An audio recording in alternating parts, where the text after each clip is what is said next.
Hello, everybody. Welcome to another episode of Transfigured. I'm here with Annie Crawford. Annie has actually been on the channel once before. We had a discussion leading up to Midwestuary, and I met you face to face at Midwestuary and really enjoyed getting to know you. And then after the conference, I saw you post on Twitter. Also, you should follow Annie on Twitter. She's like one of the most entertaining Twitter posters that I like to listen to.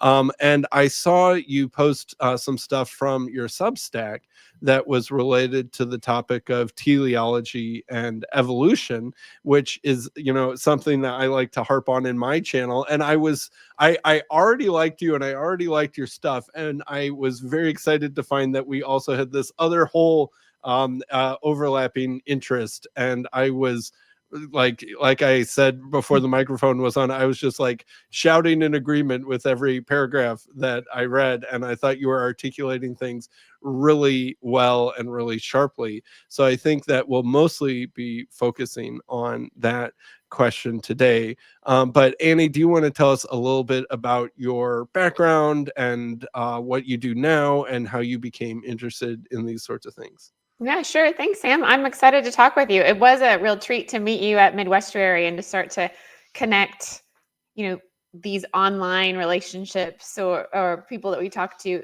real in life, real people in person. And I was delighted to discover what a gentleman you are. And I just really admire listening to now more of your channel on the topic of teleology. I really admire and appreciate the way that you approach these conversations. You're a great dialectical partner, so I'm really looking forward to getting the chance to dive in a little bit more with you. So my background is I grew up in Oregon. I imagine it as, the edge of the world. The West Coast edge of the world, where in the 90s, along with grunge music, everything was falling apart, and just felt like I very much was born into this fragmentation, this dualism, this meaning crisis. And then so much of just growing up for me was trying to put together a meaningful, coherent way to understand the world. And, got interested in philosophy early on, I don't know, somehow through high school. I remember being 15 and thinking, well, I want to figure out, what's really true. So I'm going to read Spinoza because he took. Fair enough. Well, because I thought, well, he's using geometrical methods, which I've learned in geometry, provide us with deductive certainty. And so then that would be, the common sense method in order to understand truth. And I read Spinoza and I was like, yeah, I don't understand what I'm reading. I don't know about this, but, continued to study philosophy and literature and read Plato. And I really do feel like in Plato you find, as Lewis says, it's all in Plato, this picture of a logos shaped world that can start to make sense of things. And so I imagine a lot of us as recovering dualists, the modern world kind of split things apart. Meaning from matter, spirit from body. These things are split apart. But in order to have a coherent understanding of our world and how to live in it, we have to find some new way to integrate those worlds. And I think, the postmodern answer is, well, the principle of integration between spirit and body is will to power, that the will or the spirit will impose itself upon the material world. Well, that's not a satisfying answer. And so I think, just through my reading, I just discovered that it's teleology. That if we have as a Christian who has a sacramental perspective, that God made the physical world to be an embodiment or an expression of spiritual truths. And this is where you get the Platonism, the forms, the idea that there are these forms of goodness and beauty that get incarnated in the physical, that the physical world is imitation of these forms. And it just struck me that teleology is really a kind of unifying principle there, that there are spiritual truths that get embodied in purposeful ways. And the more that I thought about purpose, the more that the world made sense to me, that things came together into a coherent picture. Ethics became comprehensible. And then that was part of my interest in, I mean, I think growing up in Oregon, I just grew up in the forest. I grew up walking on the beach and loving the ocean, climbing the mountains. And so I have a Just very, like the Goonies, right? yeah, that's right. Sort Yeah, of. no, I know. I spent a year living in Cannon Beach, right where Goonies is filmed. So, um, yeah, so loving nature, right, and an interest in creation, and then of course as a thinker, that means I'm going to be have an interest in science and understanding the natural world, and so that's how kind of for me this interest in teleology as it applies to biology and evolution became of interest because I'm trying to philosophically put together my world. I also love nature and want to understand nature, and really seeing then the domain of evolution as this kind of battleground where as I describe in one of my papers that maybe you read, that really the history of biology is this struggle to try and get biology to fit under the kind of causality that was so successful in the domain of physics and Yeah. chemistry. And yet at every turn, life is kind of rebelling against that reductionism. And it's, like whack-a-mole. The scientists keep trying to push teleology out or down, but it keeps popping back up as an essential paradigm if we're actually going to understand life. So that's kind of the my intellectual background, and practically, I just was a homeschool mom who is educating my own kids, and then as I'm learning with my own kids, doing the best to learn myself. And as I got a little older, I had the chance to go back to grad school and work on. This is actually my master's thesis was this paper on teleological language in the domain of evolutionary biology, and just really wanting to understand and work on how our philosophical and imaginative paradigms are at work in the way that we perceive and interpret the physical world. Yeah, so there's a little bit of background for you, and we can So start so from there. what was your master's in? Was it philosophy of science or something like that? No, it was cultural apologetics. Uh-huh. Um, at Houston Christian University. And it's really a degree in like C.S. Lewis or Inklings.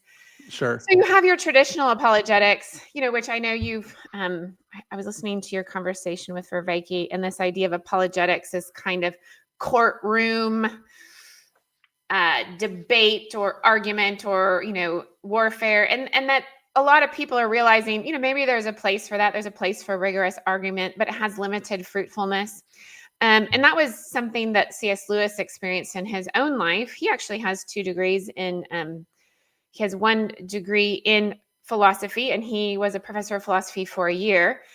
But then he moved out of philosophy because he also kind of didn't like the rigidity of modern philosophy. He found it kind of soul quenching. And so he did Yeah. move into his other degree, which is ended up being medieval texts. But as he became a Christian, for Lewis, his journey into Christianity was very much an intellectual process. Now, of course, his mind and his heart, are part of it, but he's such an intellectual person. It really, trying to figure out how to understand the truth of the world was the leading edge of his conversion. And I think, as I heard you talking about with Vervaeke and Vanderklay, he first came to Platonism and a kind of idealism as his philosophical understanding of the world. And so after he became a Christian for various reasons, he found himself needing to defend within that intellectual culture of Oxford, his beliefs. So he started the Oxford Debate Club, the Socratic Club, I think was the name of it. Mm-hmm. Forgive me for not remembering exactly. And, he enjoyed a lot of robust dialectical argument. He was known as a formidable opponent and a debater. But after his debate with Elizabeth Anscombe, where she critiqued his argument on miracles, you kind of started to realize that there's just limited efficacy in this mode. And Yeah. he started to turn toward literature and imagination and writing the Narnia Chronicles and realizing that, humans are not just brains on a stick. We aren't just logical processors. we have imaginative paradigm and desires, and Lewis realized that working through the mode of the imagination, the stories we tell, the symbols that we think through, the liturgies that we live, we can actually create we need to create plausibility structures by opening up imaginative space for new ideas, for new paradigms, in order for arguments to even be interesting or sensible to people. So this cultural apologetics degree is trying to follow in Lewis's footsteps of how do we understand the world not merely on the rational scale, the world and, let's say, the Christian faith, because it is a Christian school, but how do we understand Christianity and the way we look at the world at the level of imagination and the level of story and the level of symbolism and liturgy? So how do I end up doing a master's paper on teleology and evolution? It's because I really wanted to look at the paradigms that are latent behind the scientific work that we're doing. Lewis talked a whole lot about scientism, this idea that science alone gives us objective truth, and that scientists are kind of isolated, objective, purely rational observers of the world, distilling for us, this objective, pure kind of truth. And, in the 20th century, as postmodernism has emerged, we've realized that's just not true, right? Mm-hmm. Scientists are still humans who exist within a society, who exist with professional pressures, financial pressures, social pressures, emotional inclinations, a particular... And they're motivated to be a scientist for some reason. Right. And so that there's all this other... I think Pajot will talk about how, science itself is nested in... I like that language he uses, of nested in a particular religious, ethical, philosophical value framework that we've too often taken for granted, and that we need to reconsider again as we're going through, I think, as Thomas Kuhn argues, a revolution in our scientific paradigm. So just as the geocentric paradigm kind of ran out of steam, and we were starting, and we had to work toward a new paradigm that had better explanatory power, the heliocentric paradigm. So we are in a moment where the mechanistic paradigm has run out of steam, is no longer sufficiently explaining the phenomenon that we perceive, and we are in the midst of struggling through to a new paradigm. And I really believe it's the revenge of Aristotle, that we're going to have to bring back into our paradigmatic framework mind and purpose if we want to have adequate causal mechanisms to explain the world, particularly biology as we see it. So, that's that all. Looking at Lewis, looking at the way that imagination and presuppositions shape the way we perceive truth, I wanted to work that out in the particular domain of evolutionary biology. Yeah, that makes a lot of sense to me. My interest in this subject is I grew up in a pretty stridently creationist church, and we actually weren't young. We weren't 6,000-year-old creationists. We were old Earth, but then special creation, later creationists, which is a variety of creationism. But definitely, this idea that Darwinism and evolutionary theory was evil, and it was sort of an anti-Christian conspiracy. And I read a lot of intelligent design books when I was like a nerdy high school age sort of person. But then in college, I was like, these evolutionary biologists have some points. And there's some data on their side, if I am being perfectly honest. And it was something, of a crisis of faith for me. But yet on the other side, I was like, these evolutionary biologists have their own problems too. And sort of a sense of dissatisfaction in both directions, that it's like, okay, old fossils, DNA, mutations, all this stuff. I see where these evolutionary biologists are coming from, but yet it didn't seem like they had a fully coherent worldview, and that there was still some problems over there. And that I feel like I've been working out that puzzle of sort of it's kind of like a Hegelian, looking for the synthesis that has, the strong elements of both, but is the new paradigm that can make sense of these sorts of things.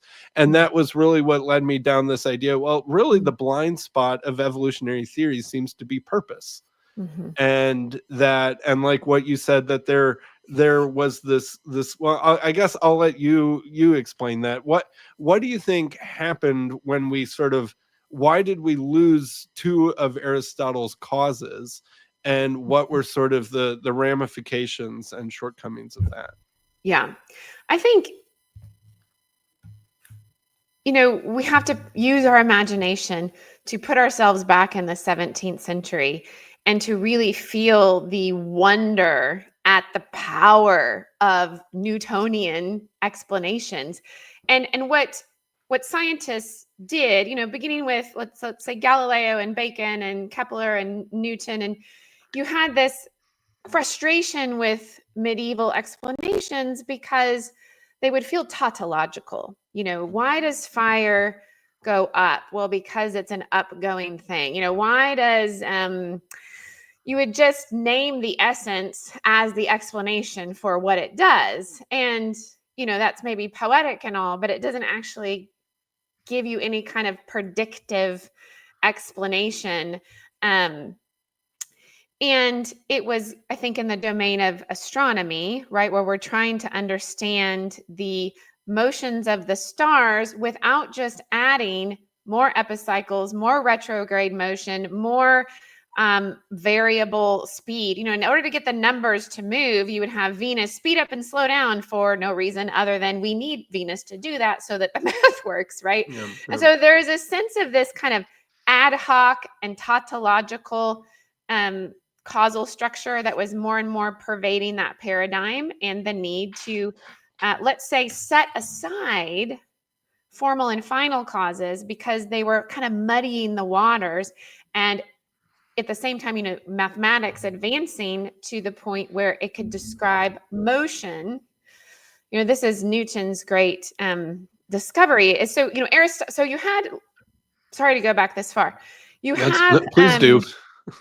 Plato, on the above his academy, let no one who does not understand geometry enter here, I believe, where he thought numbers were the key to training the mind to perceive the rational forms. And so this emphasis on mathematics, that's really at a heart of Platonism, that the mathematical forms help us understand a paradigm for the other forms. But Aristotle, as Plato's student, goes to try and understand particularly biology, and physics, numbers and geometry, those are static. Geometry is just static mathematics. And there was not a mathematics that could describe motion. And so I think you want to be charitable to say Aristotle was doing the best with the mathematics that he had, the knowledge he had at the time, and saying there's no way for mathematics to describe motion. And so I need a different principle of motion. And so he develops the formal and final causes and the idea of desire, that a rock falls because it wants to return to its place. Well, that actually makes a lot of sense phenomenologically. But what happens then in the Middle Ages is it kind of runs out, it burns out of its explanatory steam. Mathematics begin to develop to the point where we can start, Descartes invents his Cartesian system, coordinate system, and now we're able to.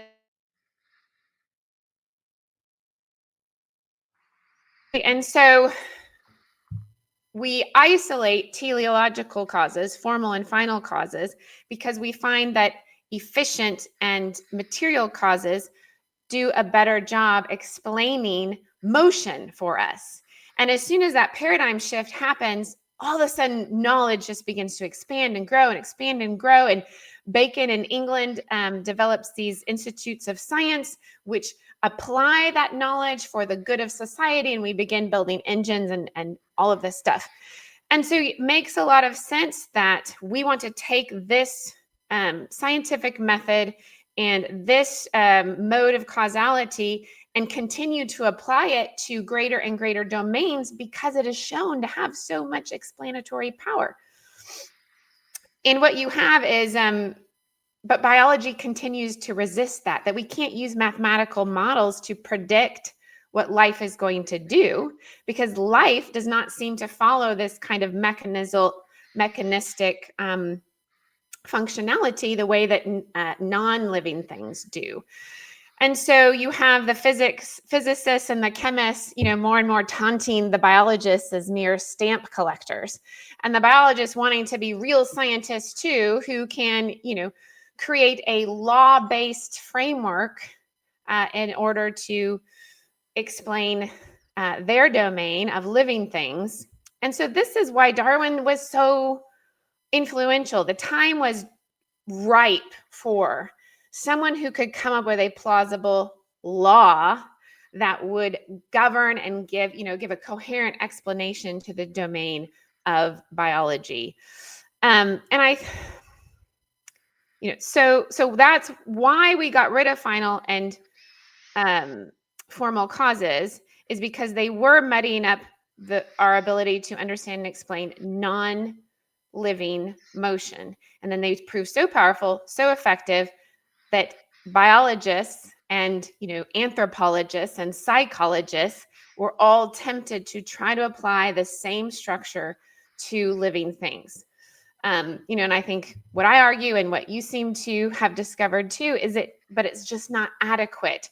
There's a continual reductionism that prevents us from actually attaining satisfying explanations that are properly predictive.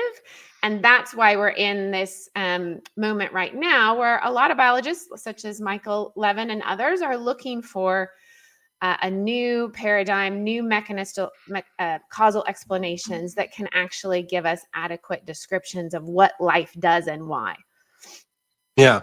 And I think that that's exactly right. And I also think that there's an inevitable theological component to what's going on too, in addition to there being a desire to sort of make the same sort of progress in biology that we had made in other fields.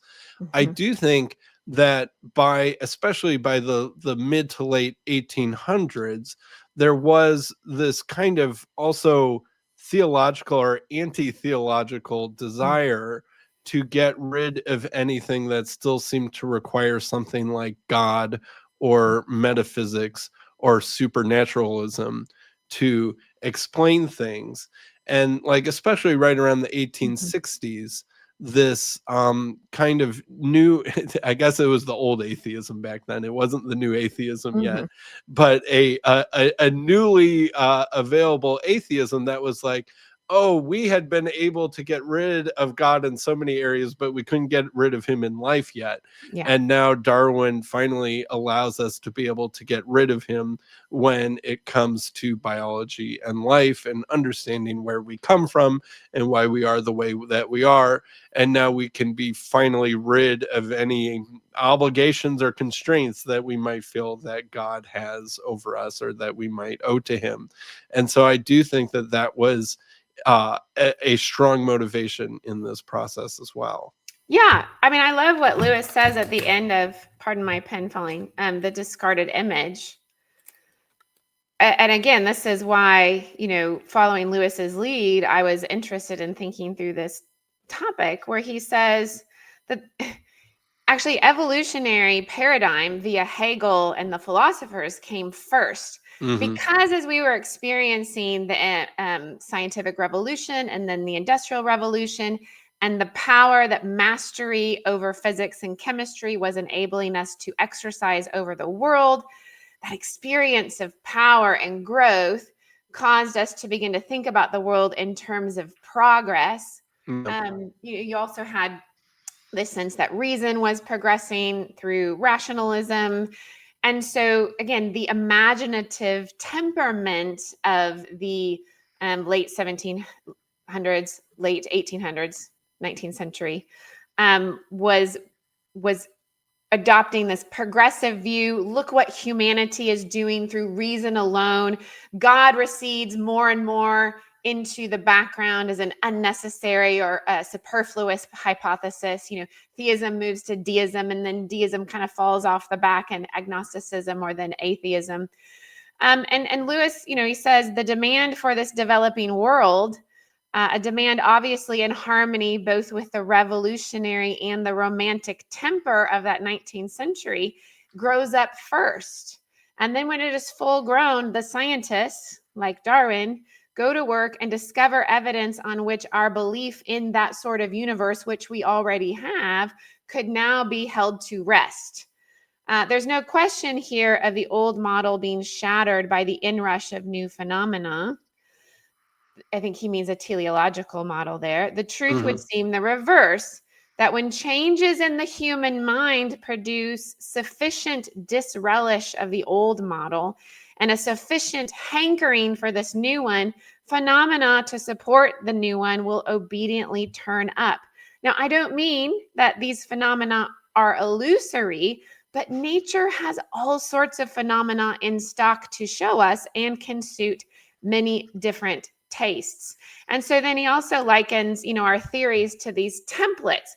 And so this new evolutionary progressive rationalist temper of mind or philosophy creates a template that we take and we put on nature, and then nature reveals to us the phenomenon, that we want to see through that template. And then that seems to verify the theoretical paradigm that we have brought to nature. But then, I just kind of think of that. And I think that was the teleological, this mechanistic paradigm that we wanted to put on life. And then we kind of saw what we want to see. And yet, if teleology is there, it will still keep trying to push its way through. And I think to the point where we are right now is it keeps pushing so hard, we really can no longer ignore it with, intellectual integrity. Yeah. So like talk a little bit more about what exactly do you mean by teleological language, and how is that relevant to how biology is talked about? And maybe you could even talk about what teleonomy, which was something that I learned about from your paper.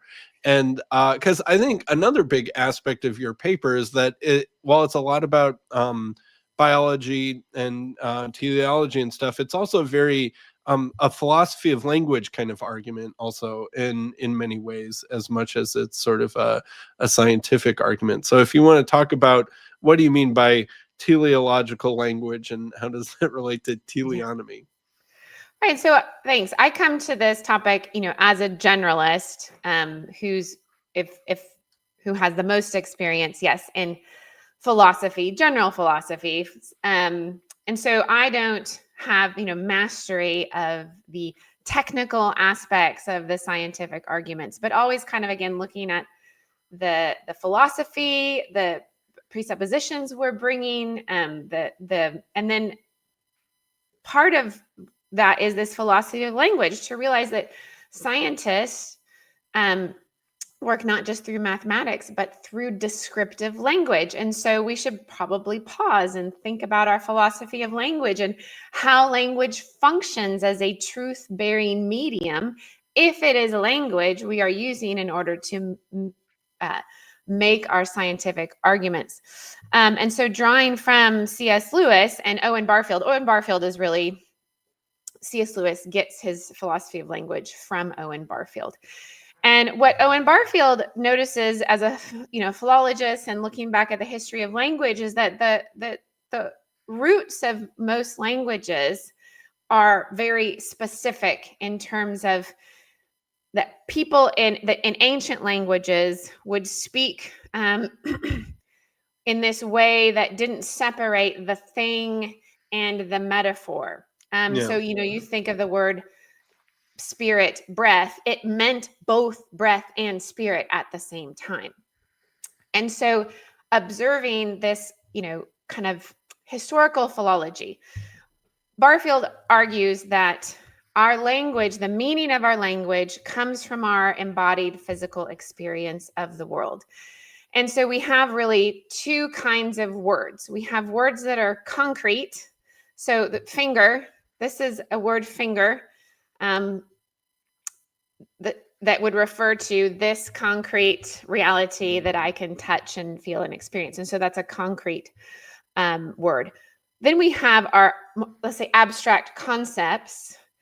But Barfield argues that those abstract concepts, in order to have meaning, must be attached to our experience of the physical world via metaphor, right? So a metaphor is the connection between one thing and the other. So he gives an example of like elasticity or abstract. I think this is Poetic Diction where he's writing this. And that, so for us, we'll have this kind of, we'll think, oh, that's just an abstract concept that I have in my mind. But Barfield argues that in order for elasticity or abstract to actually have meaning, you have to connect it to some kind of physical experience in your life. And so the etymology of those words refers back to draw or drag. So, my experience of drawing with a stick in the sand or kneading dough is what gives the word elasticity its meaning. And so Lewis, picks up on this and argues quite strongly that if our language does not have a metaphorical attachment, it actually becomes words about nothing. No. He says you can only have, two kinds of meaning, the concrete or the metaphorical. And once you're using words that no longer have any kind of attachment to the embodied world for you, you're just talking nonsense. No. And Lewis really believed that so much of 20th century modernist language had become nonsense because we had abstracted ourselves so far away from our lived reality that we're just using technical jargon. I mean, if you read that many academic papers in certain domains, it certainly feels what are we even talking about anymore? Okay, so using that theory of language, which I also draw from George Lakoff and Mark Johnson, their work, Metaphors We Live By, who are, secular academics. They're not theists anyway, working at the University of Oregon, and them just doing linguistic work. Notice that, all of our language is metaphorically structured, not only the words. So, like elastic, that concept getting its meaning from a metaphor to, let's just say, kneaded dough. But also that the way we structure our concepts, like the language itself, the relationship between words also becomes metaphorically structured. So let me, like as an example, they talk about like when we think of a theory, a philosophical theory or a scientific theory, we'll use the language of a building so that the meta metaphor, if you could think of it that way, a meta metaphor of a building provides us metaphorical language for thinking about our theory. We talk about the foundation for the theory or the framework of the theory. These are building metaphors. So we're using a building as a meta metaphor, which creates for us the language we use around our theories. So looking at that theory of language, I thought, if all these biologists are using words and concepts that have teleological meaning, maybe you can make a linguistic argument that that's because life is teleological. Like if you can't talk about life without using teleological metaphors, then it seems that life must be teleological, because the very meaning of the language we use in our concepts depends upon an actually true connection to the physical world. So, that it makes no sense, that it's nonsense to go around saying, well, we're going to talk about purpose and desire and in the frame of biology, but just then jump to the conclusion that that's all just a way of talking or a figure of speech that doesn't have any kind of actual ontological connection to the thing we're talking about. That seems to me to be a very naive and abusive way to perceive the language that you're using in your work. Right. I liked the example that you gave in your paper. It's like the turtle climbed up on the beach and the turtle laid an egg, or the turtle climbed up on the beach in order to lay an egg. and that biology, like you said, it seems that we just can't help talk about it in ways that use purpose. And right, like my recurring example with Vervaeke's and others is polar bears are white so that they can sneak up on seals in the Arctic, which is a white environment, without being noticed, so that they can hunt them and eat them better. Their claws are sharp in order to catch the seals and break into their flesh, right? They have lots of blubber in order to survive in the cold, right? You cannot talk about a polar bear or a turtle or a tree or anything seemingly to try and describe it without using this purpose-driven language. And what, like you talked about tautology in sort of the late medieval world, where it's like, why do rocks sink in the ocean? Because rocks are a sinking thing, so rocks sink because they sink. And it's like, well, that doesn't seem to really provide any explanation. And I think one thing that's happened in the way that evolutionary biology is articulated is it has in many ways its own tautology problem. Yes. Right, where if you look at so Darwin's theory of evolution, there is life, species have variability and inheritance, and all things are similar to their parents, but there's a little bit of variation from their parents. This variation across the species gives rise to variability in performance and fitness. And so the things that are more fit will survive, and the things that are less fit will not survive. And so that variability, which is heritable, will move in the direction of being more fit. It's like, okay, what do you mean by being more fit? Can you tell me what fitness means? Well, things that are more fit will survive better. And so you can tell that they're more fit if they survive better. So really what you're saying is that what survives better will survive better, and that which doesn't survive better won't survive better.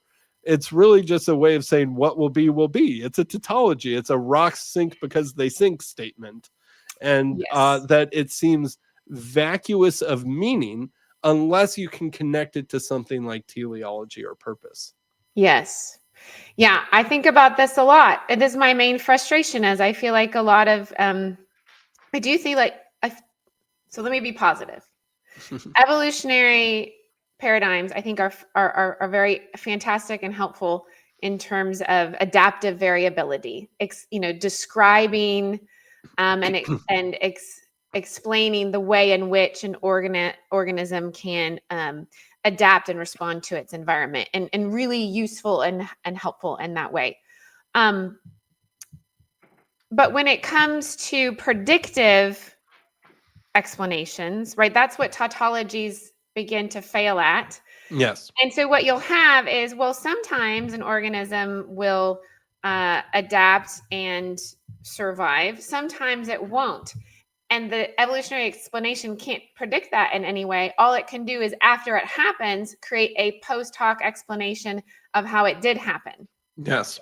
And those post hoc, often they're just post hoc or just so stories. Yes. That provide a material explanation after the fact, which lack the ability to have predictive power. Now, and again, if you look at physics and chemistry, physics and physical and chemical explanations have predictive power, because I can say, playing at pool, assuming no one interferes with the action, I can positively predict, using my mathematical models, if I shoot this ball, how it will affect all the other balls. I can make a forward prediction.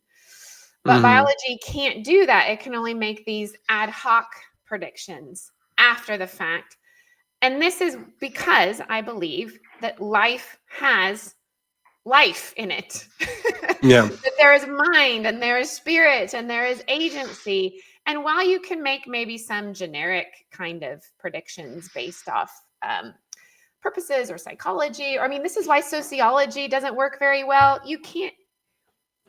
We aren't deterministic creatures. We don't simply exist according to laws of physics and chemistry.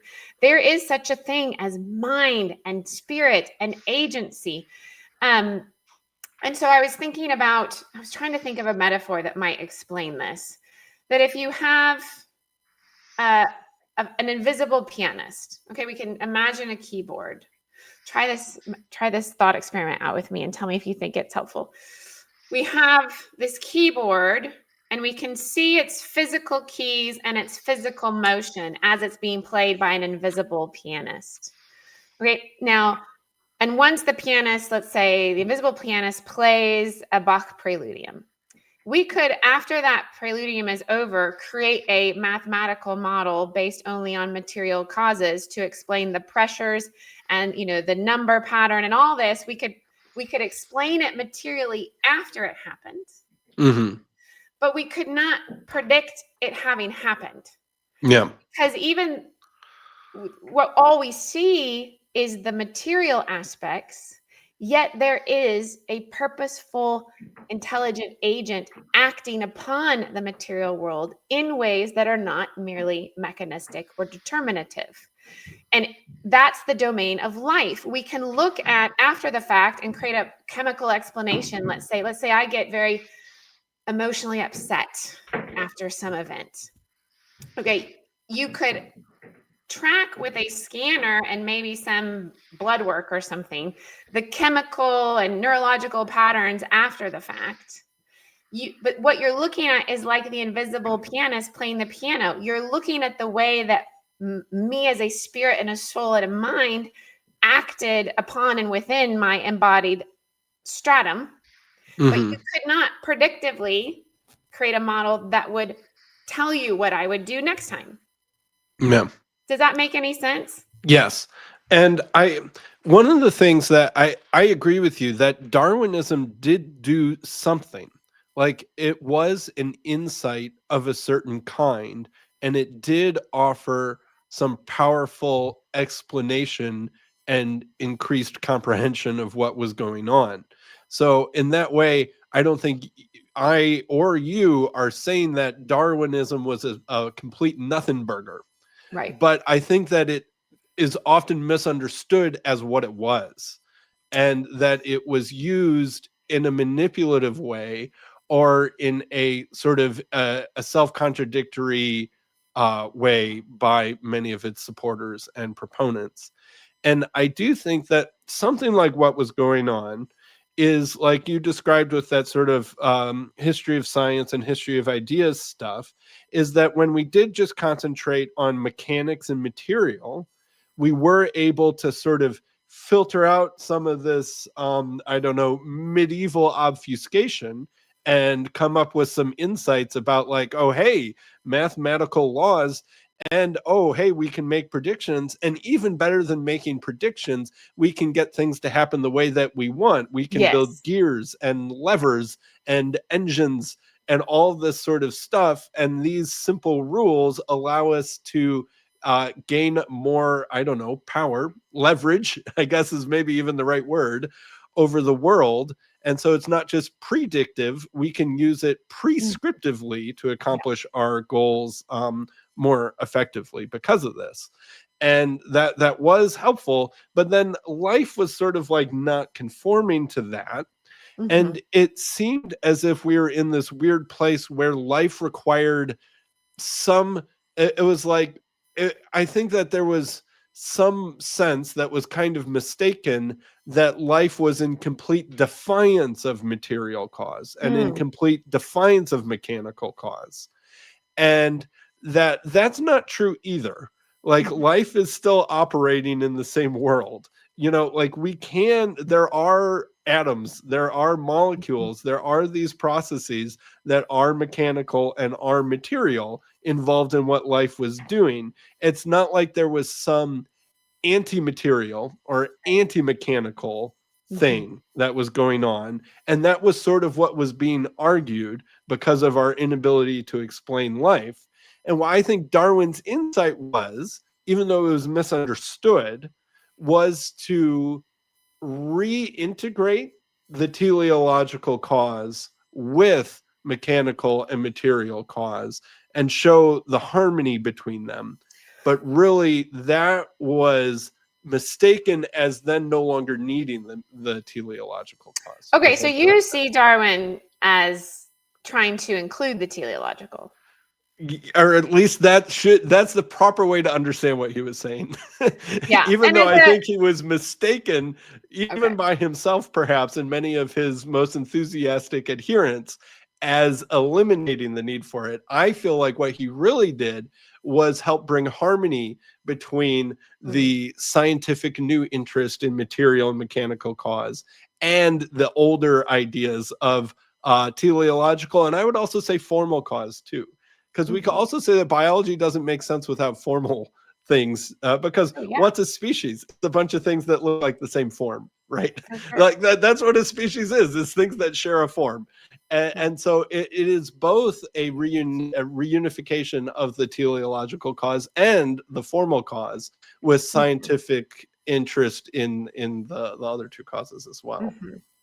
Yeah, I mean, maybe here's where we disagree. So we get, don't agree too much. I really do see Darwin as trying to get rid of teleology. Like he very much trying to create mechanical, law-based, predictive, explanatory models. Now, his work, I think there's a section in my big paper on this where he seemed to be unclear. In fact, that there's two biologists who wrote a whole book debating whether or not Darwin himself meant to eradicate teleology or preserve it under a new paradigm. So, definitely people argue about that. But I look at, the trajectory of Darwin's thought, and toward the end of his life, he said, thinking about the world this way has caused me to become, I used to look at the world and think, wow, look at the beauty and the purpose in the world. But now, after a lifetime of developing my thought, I look and I see nothing, like a man who had become colorblind. Yeah. And so that to me sways my persuasion that I think he was really trying to reduce the biological down to the level of chemical and physical, kind of explanations. But it doesn't quite work. And part of how I argue it doesn't work is he can't make his arguments without this teleological language. And he'll try and say, oh, it's just a metaphor. It's just a figure of speech. I could explain it a different way if I want to, but he couldn't. And one thing a lot of people argue is that kind of what he ended up doing is removing agency from the organism and putting it into the environment. Yes. Right. So even just his key phrase, natural selection, choice is something a personal intelligent agent does. And so rather than the organism being the locus of its own biological activity, because he was trying to get rid of vitalism. So vitalism, we had before Darwin, two kind of competing strains of biologists, those who were like hardcore mechanistics, and then the vitalists who were like, no, there's a je ne sais quoi, a spirit that we can get rid of inside of biology. And Darwin, so the vitalists would say, again, because the idea of common descent and animals changing over time did not start with Darwin. That was already, Darwin's grandfather was an evolutionist already, like two generations ago. So you had the vitalists saying, no, it's the inner dynamism of the organism, driving its own in terms of agency and purposiveness, adaptation and change. And Darwin trying to get rid of, trying to create a law-based, more let's say a material explanation, takes agency away from the organism, but sneaks it back in to the environment, where the environment is selecting. Selection is acting upon the variations that arise within the organism. And as you were saying, well, the organism survives when it's fit for what? Well, for what the environment, sort of the niche, the form that the niche is selecting for. So you've kind of just not gotten rid of purposiveness in Darwinism. You've just moved it from the organism itself to the acting environment on the outside. Yes. I think that's right. And so when I say that, I think that Darwin was creating a way to reunite the causes. I don't think he realized that that's what he was doing. Okay. Although that also brings up the funny question of the intent of the scientist who makes Right. their own discovery. But I think in many ways, perhaps accidentally, or he didn't really think it through, and many of his followers didn't think it through. I think that the basic insight that allows there to be kind of a more understandable connection between the material and the mechanical and the final and the formal is persistence through time. Mm-hmm. And that to persist through time, this world in many ways doesn't like things to persist through time. It's Mm-hmm. hard to persist through time. The world is constantly kind of entropy's tearing Yeah. things apart, it seems. But it doesn't tear everything apart equally fast. Some things seem to be able to persist through time better than others. And that to be able to persist through time is the trick of having a form that accomplishes a purpose that's self-reinforcing. Mm-hmm. Not all purposes are self-reinforcing. Suicide is a self-destructive purpose, but reproduction is a self-preservation focus. And so the purposes that are self-reinforcing allow you to persist through time, and you need to have a form that is conformed to the environment and that purpose. So he was right about this interplay between agent and arena, Mm-hmm. but that it is the Mm-hmm. material and the mechanical are sort of kind of the way that the judgment happens. Right? Mm-hmm. Like if you are the sort of thing that is being well conformed, the material and the mechanical will allow you to keep going as opposed to stripping you apart. And so that connection of persistence through time is, I think, where mechanical and material meet formal and teleological. And so I think that he was kind of Mm-hmm. right about that.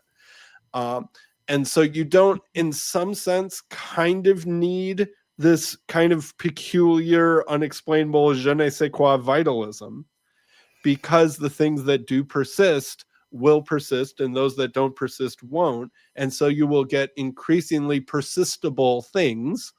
I think that is a good insight that he had, but that it still requires purpose language to happen, because that is how you can do because that selection word is going to be doing a lot of work without teleological language. Mm-hmm. Yeah, that's well said. And I do think that's why, he did a lot of work in terms of explaining adaptability. And like you say, if we admit formal and final causes, they're still playing within a physical domain that has given constraints, right? So Yes. if I'll use my analogy of the invisible pianist, if he's going to play music, it still is constrained by the domain of the keys and the Yes. physical structures available to the pianist to play, right? Mm-hmm. So that if you have, a finch, a Galapagos finch, that wants to survive a drought, it has to adapt within the physical constraints of its own body as its own body fits in within the environmental niche that it finds itself. And so that relationship between organism and environment and those structures of adaptability are really useful and are really helpful explanatory framework. But I do think you still need the purposiveness of the organism itself. It has to want to survive.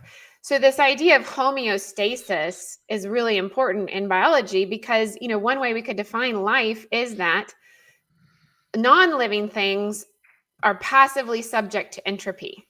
Yeah. Living things actively pursue homeostasis, the preservation of an energy system within a broader framework of entropy, right? And that's where I think in order to have a proper biological framework, you have to attribute purposive agency to the organism itself because it is striving to achieve its homeostasis.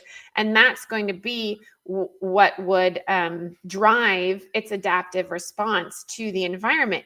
And that's what we're discovering in terms of biology right now is that, when we had this mechanistic model, we wanted to think that you have your random variations, that somehow there'll be some kind of physical accident, A radiation beam hits a DNA while it's replicating and changes it. Right. And then when that code changes, DNA creates a different protein creates you, and then there's kind of this physical and chemical determinist chain of causation that happens. And what we're realizing is this is not true, that the DNA is not causal in that way, because the organism itself, the cell itself, decides how to use the DNA. You think of DNA like a file drawer full of information, but it's the cell, the organism itself, that decides what information to pull out, will edit the information as needed, will decide how to use that information. One particular gene can actually end up being used for different purposes. And so that's where I'm saying, I think that we are at a point where we have to shift models. No longer does this mechanistic model, which denies the agentic reality, purposive agentic reality of the organism, work anymore to explain what we are actually observing within the cell. Yeah. It's very interesting. Like, if you listen to Brett Weinstein talk, he will often talk about DNA wanting things, which is, he might say, oh, it's just a useful fiction, just a metaphor, right? Which connects back to what you were saying about Barfield and metaphors and stuff like that. But he'll talk about DNA wanting to keep itself and project itself into the future, and that battles between species or even races within a species are about one particular spelling wanting to compete another particular spelling.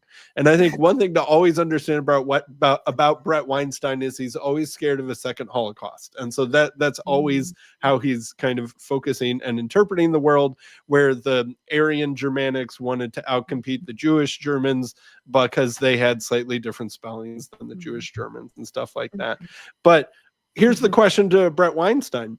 If DNA's only goal is to replicate its peculiar spellings into the future, why is it useful for animals to occasionally mutate their spellings? Right? It's like, if all DNA wanted to do was perfectly replicate itself into the future, it would never mutate, or it would do everything it could to prevent itself from mutating. But yet, animals specifically use mutation to their own DNA for their own purpose. So it can't be the DNA itself that is the single driving force of what's trying to make it into the future, because mutation itself, which is a requirement and is right there in Darwin's original articulation of the idea as a helpful ingredient in the process, would be a bad thing as opposed to a good thing. So even that doesn't work. But it's interesting, like you said, he's using purposeful language, intention language, attributing agency and desires and future planning to, well, in his case, the DNA molecules. Right. Which, again, it's just kind of like Darwin. You try to, like whack-a-mole, you try to whack down the teleology on the organism and it pops up over here in the environment, or you whack it down on the organism and it pops over here in the, inert DNA molecule, which it just makes so much more sense to just let the living thing have the purposive agency. And yeah, it's interesting to watch people play these word games. And that really is at the heart of my paper, is y'all stop playing the word games. Let's just have a common sense acceptance that if we need to use the language of purpose, that's because we're talking about a purposeful reality. And why do we have to be so scared of that? Why is that such a bugbear for people? And I think if there's a purpose to the universe, then we might need to conform ourselves to that purpose, and might need to wonder where that purpose came from. And that might lead to a purpose giver, Annie, and that would be a very scary idea indeed if that was the case.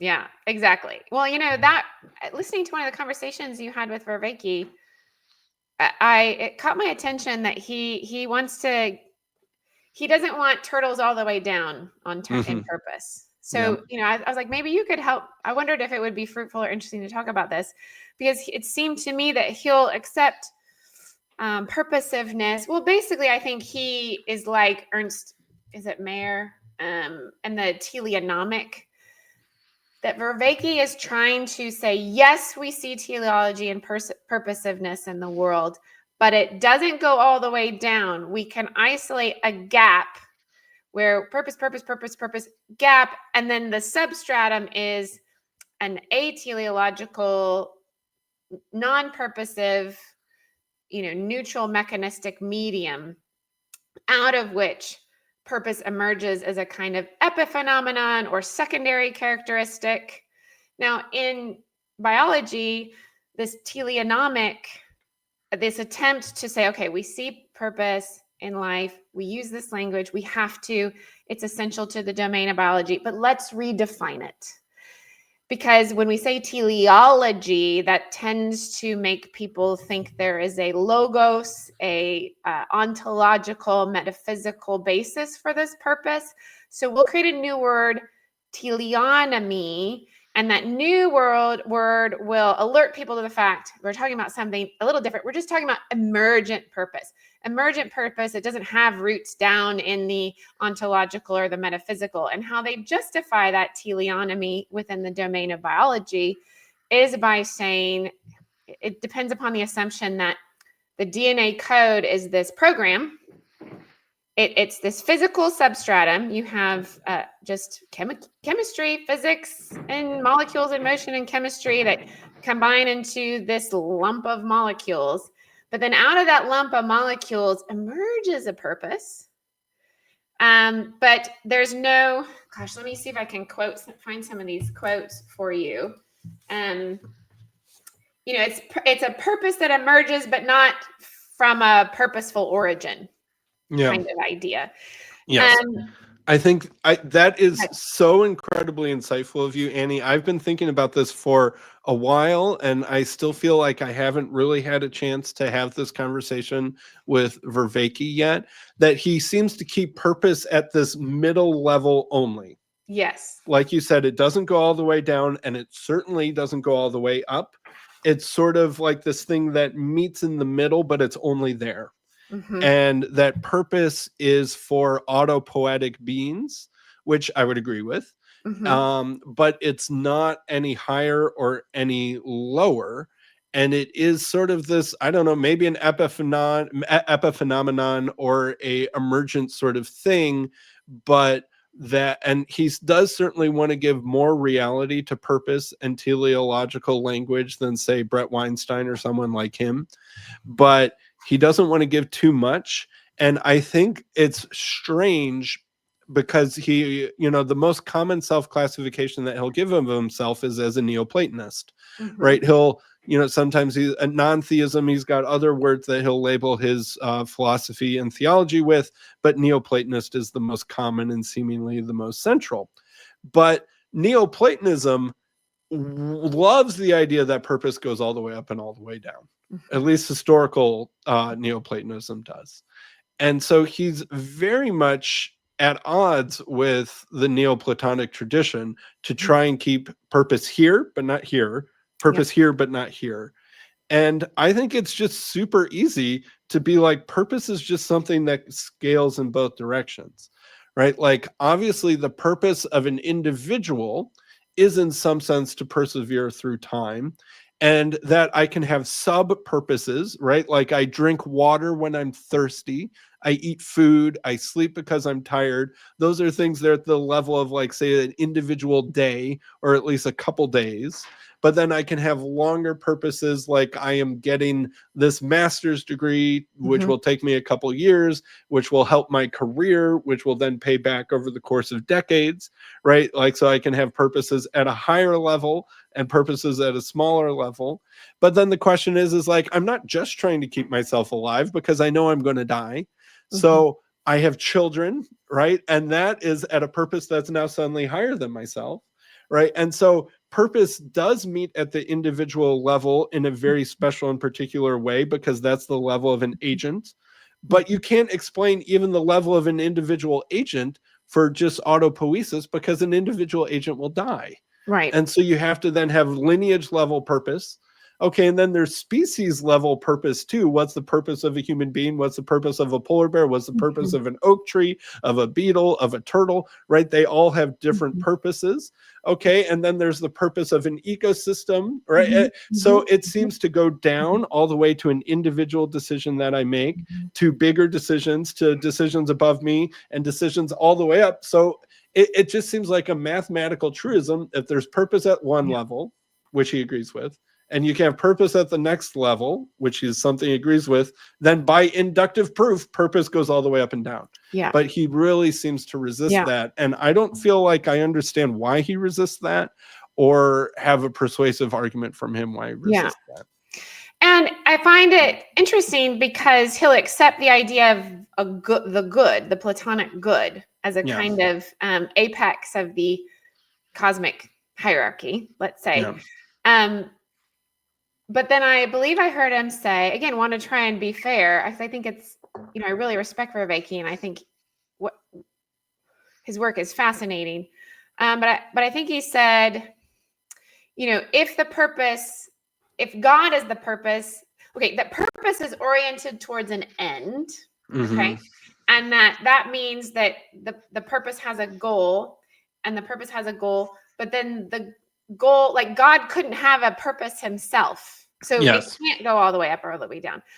But I feel like that doesn't match the idea that the good can be an end in and of itself.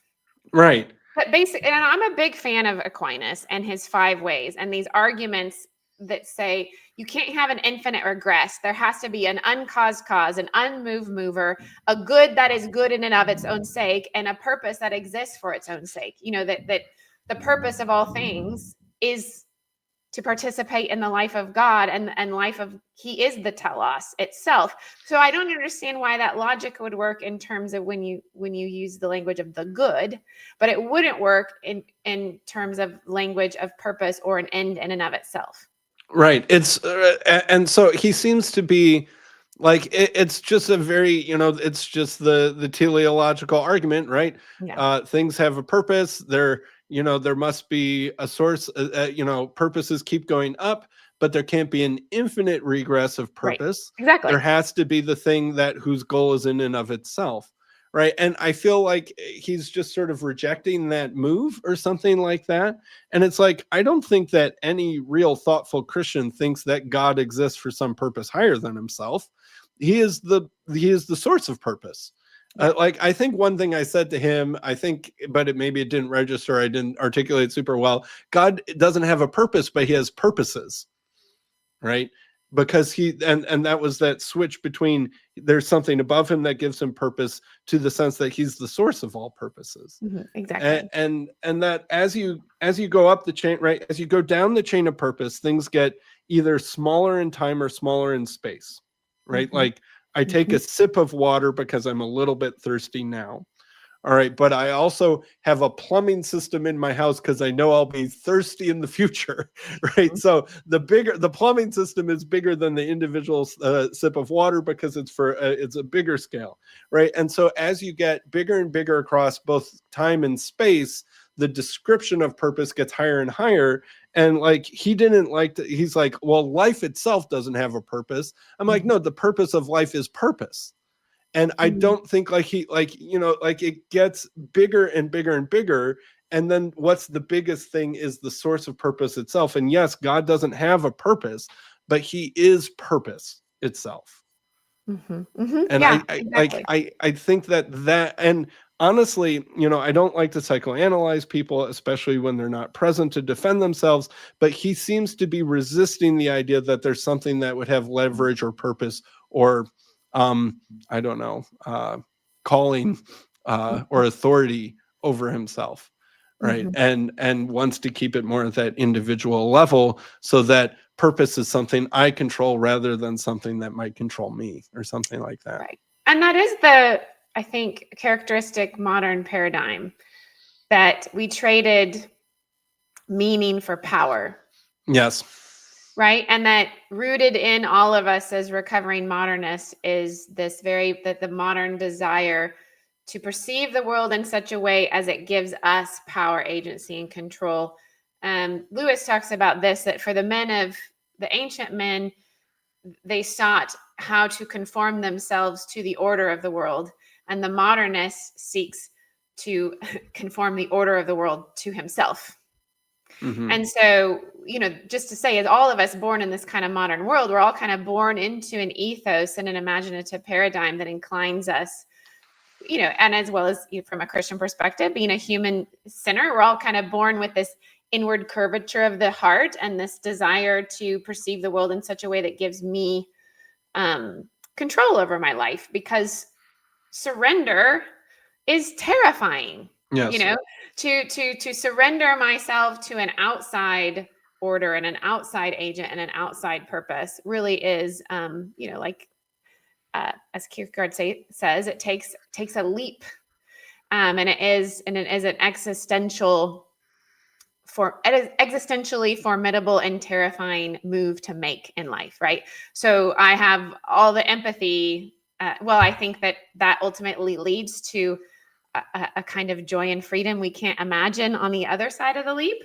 I remember and sympathize with what it is like to try to make that step, from being someone who is the one in control of my life to someone who has surrendered control. That's no small existential move to make, right? Yeah. But it's the move of faith, right? That what enables you to make the move of surrender is faith in the one to whom you're surrendering. Yeah. I wonder if we have time for a second to try to tackle, because I think you might find it interesting, the biologists who propose this idea of the teleonomic, and who try to say that there's a purely physical basis out of which apparent purpose or secondary purpose emerges. And this is one thing I really appreciate about Vervaeke, is that he's going to think in terms of both top down and bottom up. His Neoplatonism gives him that capacity to think in both ways. Most biologists are just, until the current moment where they're being forced to think that way, but up until like 2016, let's say, they're thinking only in terms of these bottom up causal explanations. And so this teleonomic redefinition is trying to say that you can have DNA molecules that kind of form, and then, by magic, there happens to emerge a phenotype or a purposive structure accidentally out of that molecular basis. And what I really am trying to work on explaining to people is how that is just a completely inadequate explanation. That functional purposes don't emerge bottom up. That bottom up causal mechanisms are totally insufficient. And I think, if you dive into abiogenesis and origin of, the first cell, you have what is called an information problem. Because let's say, I just think it's utterly implausible to think that in an open chemical sea, you're ever which is wholly subject to radical entropy and wholly tends toward breaking down complex molecular structures, that you're ever going to get in that. You need the controlled environment of the cell membrane in order for these complex, biological molecules to form. But let's just, for the sake of argument, assume that in an open sea, you're going to get nucleotides to form at all into any kind of chain. It doesn't code for anything. Right. There's no there, right? So I kind of, to try and explain by analogy, like I could have marks on a paper, okay? A physical, there's a physical thing here. There are marks on a paper. But unless there's a language, there is no meaning to emerge out of those marks on a paper. And so basically this problem of information, this is why I see myself as an intelligent design theorist. I think the paradigm has to include mind and intelligence in order to adequately explain the world, is because meaning is immaterial. Information is immaterial. There's nothing in the letters on this page per se that dictate the meaning I perceive in them, that And this is part of that reintegrating spirit and mind and actual matter. If you're going to be talking about informational structures, and DNA is an informational structure, informational structures are never purely material. Yeah. The physical code that carries the meaning is not alone information. So RNA or RNA molecules forming, they're not saying anything until there's already a cell there or a language there to interpret the meaning that could be encoded in it.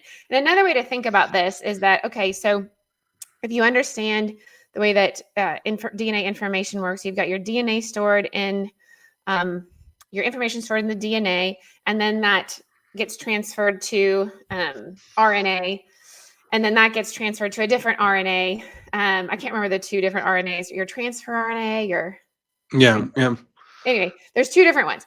And then, but the second RNA, how it functions is that there's a codon, a 3 nucleotide sequence that is connected to a certain amino acid. And so the RNA is translating DNA code, RNA code to amino acid links. There's no physical molecular link between what the codon is and what the amino acid is. Just as when I say the word CAT, the letter CAT, there's no physical, necessary, deterministic connection between CAT and cat, the meaning cat. And so basically, if DNA is a language system, language systems require not only material substratum, but also immaterial meaning that is embodied within the language system.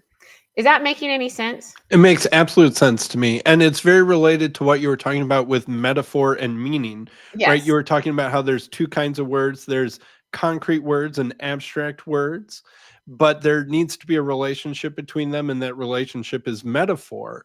And that's something like the relationship between raw information and action, right? Is that the ability to go from raw information to then words, and then abstract that into abstract words, but then be able to communicate abstract words that can go back into concrete action.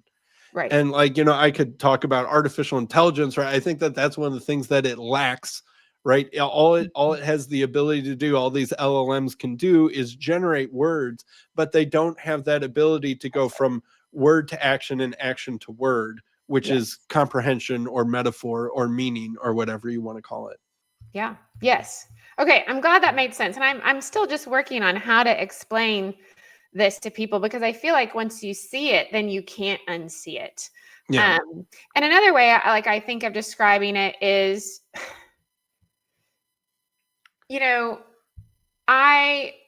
let's say I want to build a car, a little Lego car. We'll go real simple, something I could actually do. Build a little Lego car. Okay, I'm going to have in my mind a plan, a purpose, an idea of the whole that exists intellectually. Okay, it doesn't exist necessarily materially. And it's going to be the formal final cause that is acting on me and my physical body as I physically put the Lego car together. Now, if you're just watching, again, if you think of me as invisible, it might just help. If you're just watching the pieces of the Legos go together to build the car, it looks as if it was built from the bottom up. Just from material in motion, and emerges a car with a form and a purpose. And so that's how I think the sciences have operated, where they have chosen to set aside intelligence and formal and final causes, and then use that template that's only going to look at material in motion. And then it's like watching an invisible person put together the car and then saying, that's the explanation. Look, I can see how that Lego attached to that Lego, and then it made a car. How that DNA molecule attached to that DNA molecule, and it made an organism. And then you think you have this material causal explanation because you have a priori chosen to ignore the formal and final causes that are functioning in to guide that process. So in other words, wholes and top down exist in a kind of logical prior, but the actual building of a thing happens from the bottom up, molecules in motion. But if that whole, if that form and that final cause didn't exist in order to create top down constraints, then the bottom up causes would not actually order themselves that way. Right. And meaning is something like, or is it metaphor, is the ability to translate from purpose into material action. Right. Like I love one thing as a dad, one thing I really love is giving a kid sort of their first simple Lego set and being like, here are the instructions, here are the pieces, go. And just trying to stay as out of it as I can. And it's amazing at how young of an age a kid can look at directions and then understand how to turn it into the final thing. Maybe they'll make some mistakes, maybe they won't be perfect, but it's amazing at the age that they're even able to make progress into that. They can often follow Lego instructions before they can read, before they know letters or anything like that. They understand these pictures are a metaphor for this bag of pieces, and that if I go from the metaphor of of these instructions, which have a certain information in it, but it's information that only makes sense if there's an interpreter of the information, I can go from information, use interpretation and metaphor to manipulate pieces to make the Lego thing. And I think that is kind of what Darwin was trying to describe when he was talking about how life gets more and more purposeful over time. As that there is this translation, there's information, right, which is DNA and other things. I think we've often overestimated how much of the information in life is just DNA. DNA is a big part of it. It's not the only part of it, right? There's other kinds of information transmission. And Michael Levin is talking about all that electro stuff that I still need to understand, but I think he's bringing in some completely separate category of information that's being transmitted. But and that how that happens is something like what's going on with artificial or natural selection, is this repeated iterative process of instruction, embodiment, judgment, refinement, information, instruction, embodiment, refinement. And that there is something right about that overall structure, but the refinement piece or the selection piece only makes sense if you have purpose and form to talk about it, which is what you're talking about, like with your invisible piano metaphor, your Lego metaphor, is that yes, you can describe a piano with just atoms colliding together and keys going down and copper strings getting plucked and vibrations in the air.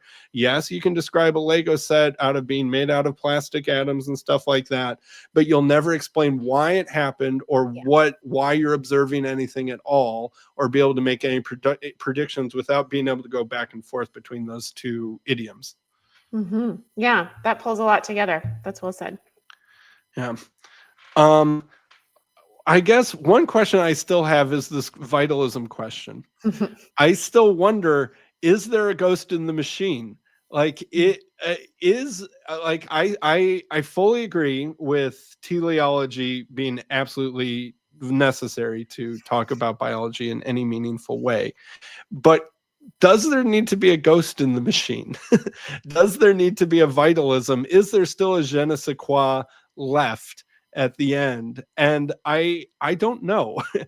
I still don't quite know how to think about that. What are your thoughts on that? Yeah, I play around with thinking there's nothing. I mean, I play around with idealism of wondering if it's all form and purpose all the way down. You know, how we get to the level of the quantum, and then like, is there even anything there except attention? Except, yeah, the world's there's more in the world than can be imagined in your philosophy, right? Horatio, to totally butcher Shakespeare's quote there. So, I mean, I don't see how it makes sense without this something that's not reducible to molecules in motion. And again, even molecules in motion. Like, what is matter? We're living in this quantum era where we don't even know what matter is, right? Yeah. And so the We world is thought we just knew weird. until we didn't anymore. Right. So the world is weird and wild. And I do think I heard Vervaeke say this in one of your conversations. So we've had the revenge of Aristotle, and now we're going even back a little further and having the revenge of Plato. That form and purpose seems to be actually more real. For Plato, the forms were the most real, more real than what we phenomenologically perceive in this material world, because as we dive down to the uttermost bottoms and the uttermost heights, we encounter their form, attention, mind. So in terms of how I understand the world, that is more and more real to me. And the physical world, as we phenomenologically experience, this kind of medium through which mind, like a medium through which we speak to one another, just as like language. So, here's me and my consciousness speaking to you and your consciousness, and through the medium of language and airwaves. And so the medievals had this principle Lewis talks about in the Discarded Image, called the principle of the triad, that two things cannot interact with one another except through a third thing, which is a part of why I'm a Trinitarian, because this triad just makes sense, that the world, there's God, and for him to have creatures who can know him, if he is the good things for which all things exist, that he creates creatures, and then this material world through which this medium through which we can speak to one another and know one another. So I'm kind of getting away from your question in terms of the other thing, in terms of the vitalism that I find, like lines of argument that I find persuasive, are, you'll observe people who seem to just kind of give up on life and die. I don't know if you've met, they'll say, like, someone who loses a spouse, they lose a sort of purposiveness to their life. And then they will often die sooner than you would have predicted based on their own actual biology, right?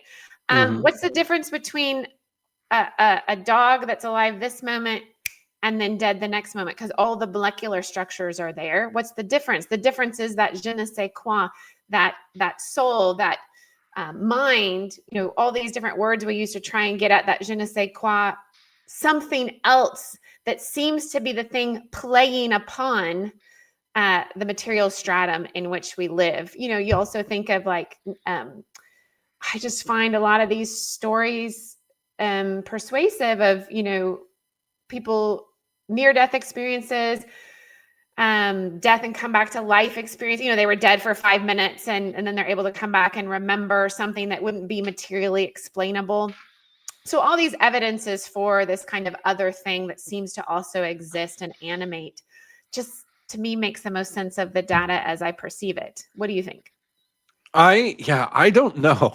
Like, there's part of me that could be pretty, I don't know, materialistic, I guess, in a certain sense, where it's like, yes, we acknowledge teleology, but you could say that teleology is basically the need to persist through time, like I mentioned before.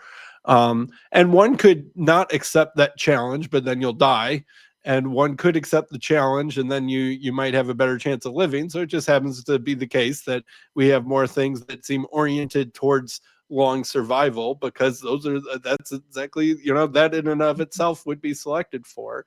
And that teleology is basically the laws of physics create the environment or create the arena, and that the material is the stuff that's moving around in here, and that the material needs to find ways to arrange itself to persist through time.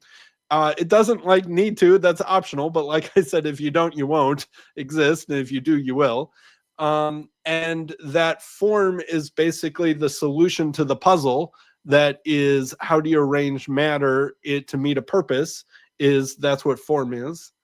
And so I can fully acknowledge teleology, and I can fully acknowledge formal cause as well. and marry that with material and mechanical causes.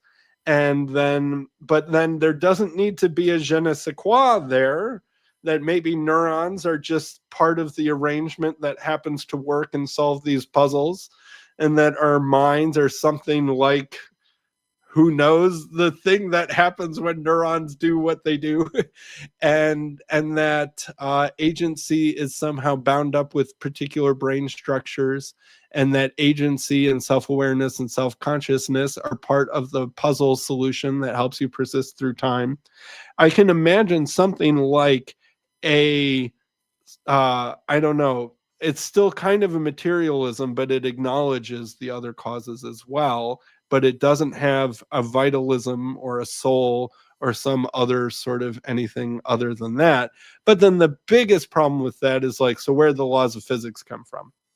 Mm-hmm. And then you're just like, well, they just are. They're brute facts. They're perhaps necessary facts. I don't know. And that really seems to be as far as I can go in that direction, and then it still feels strangely unsatisfying. Mm-hmm.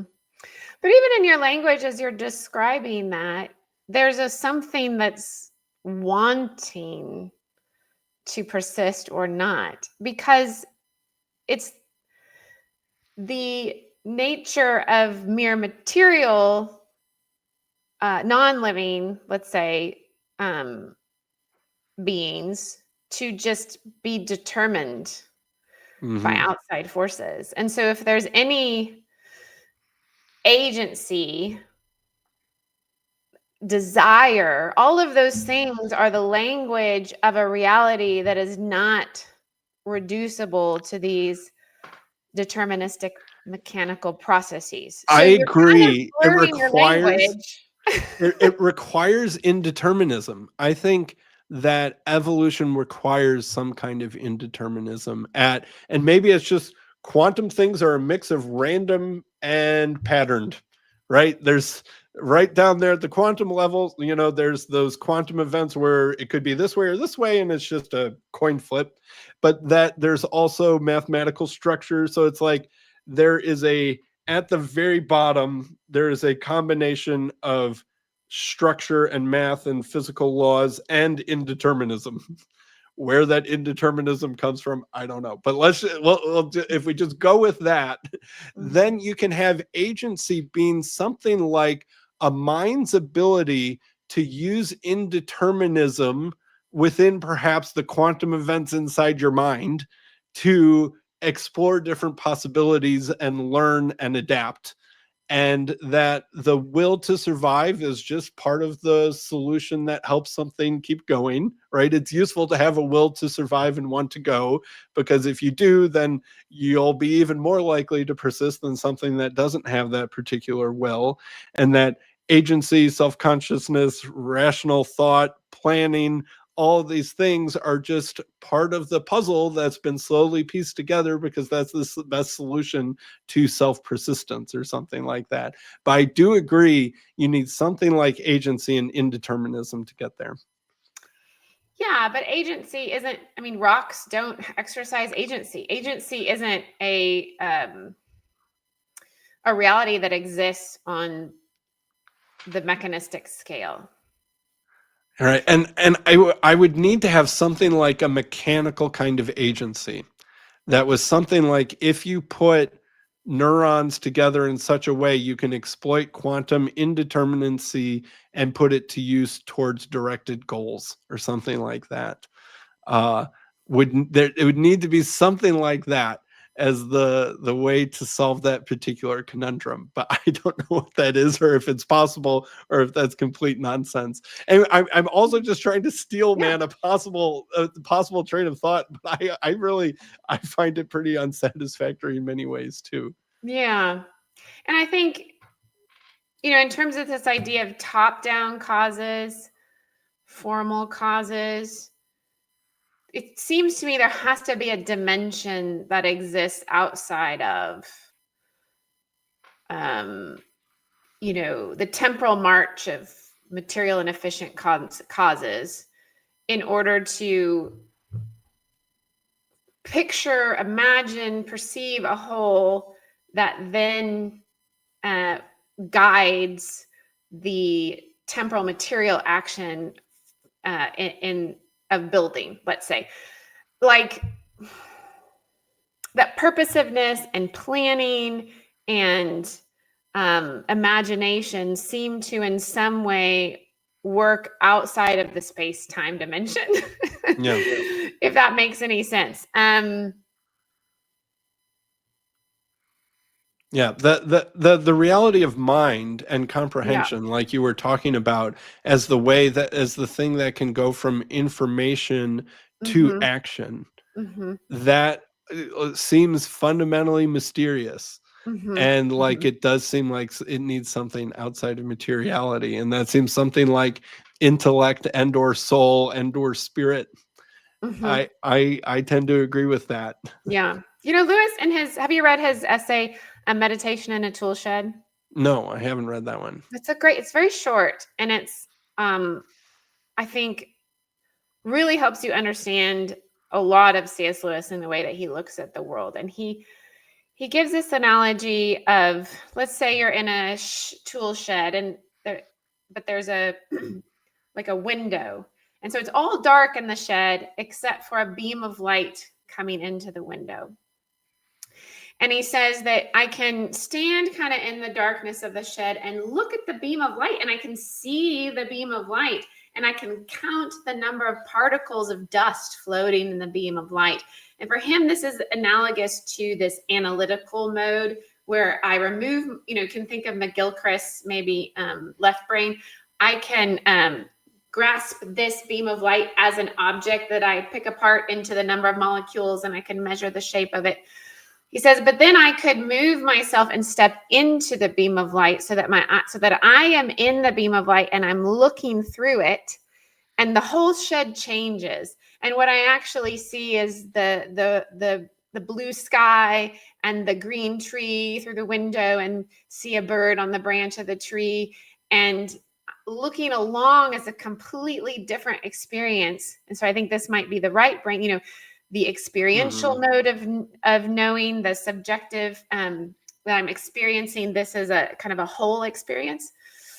And Lewis says that the modern mind has prioritized looking at, again, McGilchrist echoes here, this left brain, looking at something from the outside, turning it into an object that I kind of tear apart and get mastery over. And Lewis says it just completely changed his mind when he realized that we have made a choice to perceive that mode of knowing as the true mode of knowing. That was a choice. I think that was that trade for trading meaning for power, because this mode gives me power. Mm-hmm. But he says there's no reason not to think that the other mode of knowing, looking along the beam, stepping into the experiencing it, knowing it from the inside, that is also true. And he gives us an example of pain. So the physician might know pain from the outside because he can look at your neurology, see, the neurons in your mind freaking out because you're being electrocuted. He can look at it from the outside and measure neurological activity. Although it's so funny, pain is one of those things that they still have to ask you, really, right?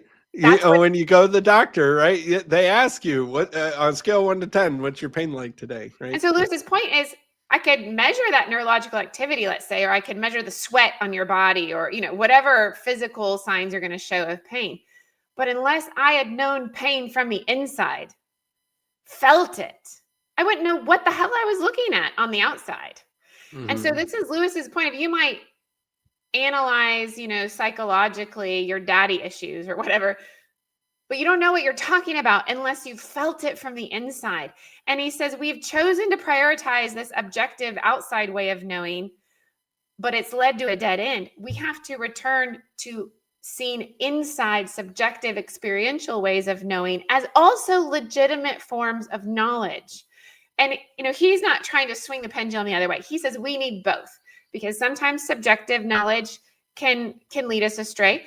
Objective knowledge alone can also lead us astray or not give us a full picture. We need both. But he says, like, on the pain of idiocy, for the love of God, stop thinking this is the only mode.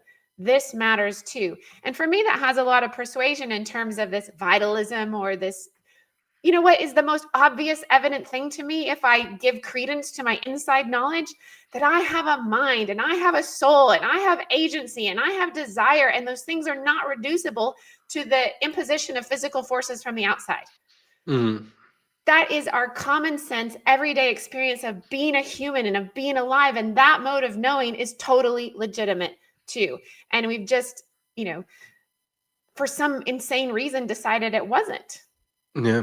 And I think so that's it, I find that persuasive. If human existence doesn't make any sense on the common lived experience level if I don't acknowledge the reality of mind and love and spirit and desire as part of the fabric of reality too.